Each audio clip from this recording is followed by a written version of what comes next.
اور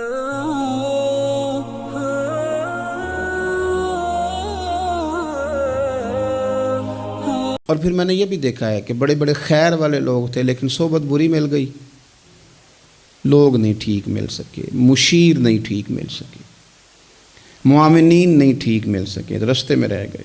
صحیح بخاری میں ایک بادشاہ کا واقعہ ہے، بادشاہ کا۔ میں نے جب اسے پڑھا تو میں حیران ہی رہ گیا کہ یہ جو مشیر وزیر ہوتے ہیں یہاں تک لے جاتے ہیں بندے کو۔ وہ ہمارے ایک وزیر صاحب نے تھوڑے دن پہلے کہا ہے، بیچارے نا خبروں میں رہنے کے لیے اس طرح کی شرارتیں کرتے ہیں۔ اس کی وجہ یہ ہوتی ہے کہ ملک کا نظام تو چلتا نہیں، تو پھر وہ چاہتے ہیں کچھ لوگوں کو ادھر الجھا دو تاکہ وہ اصل سے ان کی توجہ ہٹ جائے۔ انہوں نے کہا جی قائد اعظم اسلامی ملک نہیں بنانا چاہتے تھے، تو کون سا بنانا چاہتے تھے؟ پاکستان کا مطلب کیا؟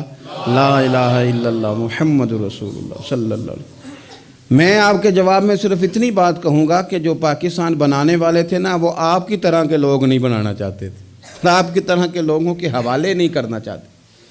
ہمارے لیڈروں کا یہ حال ہے کہ اس طرح کے لوگوں کو مشیر بنا لیتے ہیں، وزیر بنا لیتے ہیں۔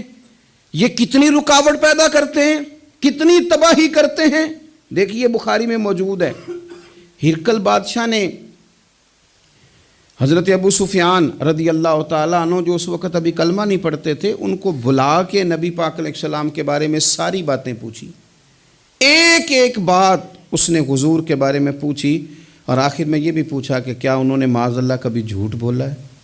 تو ابو سفیان کہنے لگے نہیں، قربان جاؤں، میری مخالفت اپنی جگہ پہ، لیکن وہ میرے سامنے پیدا ہوئے ہیں، 40 سال کی عمر میں اعلان نبوت کیا ہے، ان کی گود میں بیٹیاں کھیلتے میں نے دیکھی ہیں، ان کے مقدس بال میرے سامنے سفید ہوئے ہیں، محبوب نے جب بھی بولا حق اور سچ ہی بولا ہے۔ اس کی نا طبیعت میں دین اتر گیا بادشاہ کی۔ اس نے اس کے جواب میں بڑا خوبصورت جملہ کہا، کہنے لگا جس نے بندوں سے کبھی جھوٹ نہیں بولا، وہ یہ جھوٹ کیوں بولیں گے کہ میں اللہ کا رسول بن کے آیا۔ اس کی طبیعت تسلیم کر گئی کہ نبی پاک علیہ الصلوۃ والسلام سچے اور آخری نبی ہیں، اور اس نے اظہار بھی کیا، کہنے لگا مجھے یہ تو امید تھی کہ اللہ کے آخری محبوب علیہ السلام اپنی شانوں، عظمتوں، رفعتوں، بلندیوں سمیت تشریف لانے والے ہیں، پر یہ نہیں پتہ تھا کہ وہ اہل عرب میں سے آئیں گے۔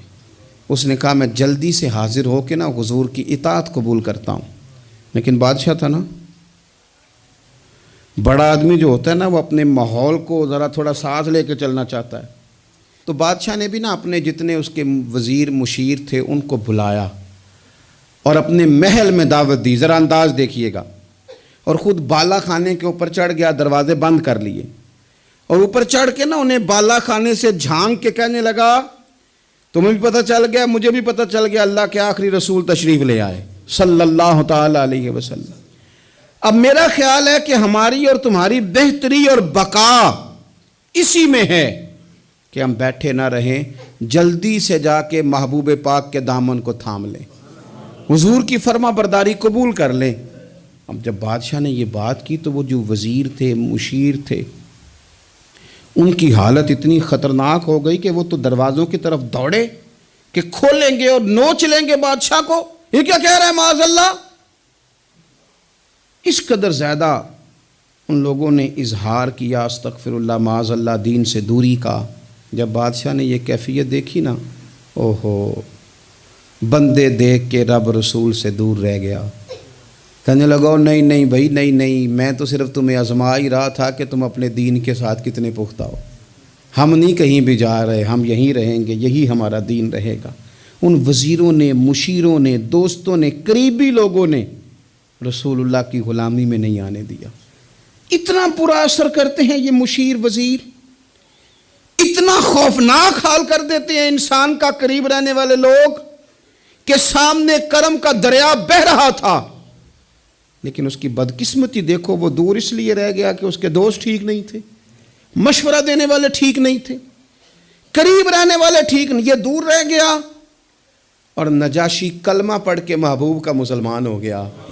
حضرت عائشہ صدیقہ فرمایا کرتی تھی نجاشی وہ خوش قسمت مسلمان ہے کہ جب وہ دنیا سے گیا تو اس کی قبر سے بھی نور نکلا کرتا تھا۔